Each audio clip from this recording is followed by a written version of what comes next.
I'm going to briefly describe a simulation that plots the velocity of an object as a function of time as that object is falling through air.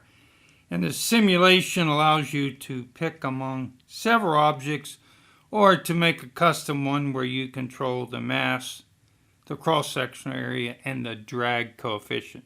And you can see in the plot for the soccer ball, the velocity increases when the object is dropped, in this case from the top of the Washington Monument, and eventually reaches a terminal velocity as it continues to fall. The values of the acceleration, the height, the velocity, etc. are shown here and update as the object falls. So let's look at the simulation. So here's the interactive simulation, and if we, in this case, have chosen the soccer ball, so it shows what the drag coefficient, the mass, and the cross-section area are. And we start it falling, you can see it quickly reaches a terminal velocity, and it takes, of course, much longer to fall this total height. And the height that it's falling is shown, displayed here. So let's just pause and reset, because one of the other possibilities is skydiver. So then the drag coefficient, mass, and cross-section area are shown here.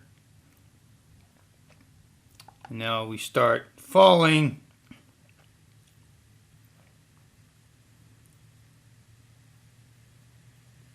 See, it takes a while because of different values, particularly drag coefficient, before it reaches its terminal velocity. And I'm going to again pause. I'm going to reset.